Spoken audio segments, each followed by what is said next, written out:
Hey guys, welcome back to the channel. I've decided that I will be reviewing the Obi-Wan Kenobi TV series on Disney+. I've been especially excited for this show, and I've been wanting to review it for a while, so here we are. First of all, I want to say I really enjoyed the montage/recap at the start. It shows scenes and dialogue for the prequels, and I think overall it's a very nice introduction to the show. We then see another flashback to Order 66 at the Jedi Temple. I thought it was very ominous how the Order 66 command was repeated in the background. So yeah, it was a great flashback scene, and I think this combined with the montage, it's a pretty nice introduction to the show. And then we get the first scene set in the present.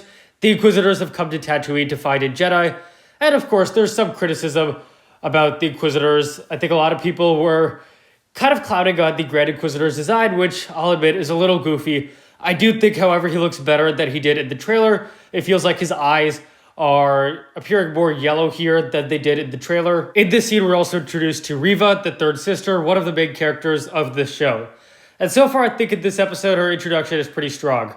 She's established as this pretty rageful Inquisitor who's willing to break the rules and kind of do whatever she wants. I like the contrast between her and the others who are more calculating and patient. And then we see Obi-Wan. It is so cool to see this character back. I feel like this is a series that I'm really glad it's happening because it doesn't feel like it's unnecessary. I think this is a very cool period of Obi-Wan's life to explore, and I'm very glad the series exists. This episode does a nice job of showing Obi-Wan's new life. It is a pretty solitary existence and a pretty low-key one as well. And I like that later in the night, we see Obi-Wan meet up with this other Jedi who tries to ask for his help. Ben says no, and I think this is a great scene that characterizes Obi-Wan as someone who has more or less given up and turned his back to continuing the fight. Later on, this Jedi is hanged, and I think this nicely shows the consequences of inaction. We also see Uncle Owen reprising his role from the prequel trilogy, and it is established that he and Obi-Wan are not on the best terms. I think this is something that Episode 4, and by that I mean the original Star Wars film, definitely supports. I also think Uncle Owen's line about how Obi-Wan trained Anakin is a very impactful line and a very powerful one. Reva comes back and almost kills Uncle Owen. This is a very tense scene and one that establishes her as a sadistic and cruel character. And then we see Alderaan. Young Leia is great so far, sassy, annoying, funny, and I think the actress has done a great job here.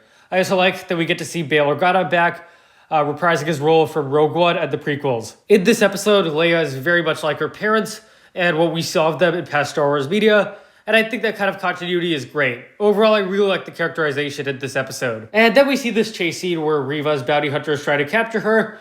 Yeah, this scene is pretty laughable. It is obviously very silly, but the thing is that I don't think this chase scene necessarily ruins the episode or ruins the story. In Star Wars, we've seen goofy stuff like this before, and it definitely doesn't ruin the story.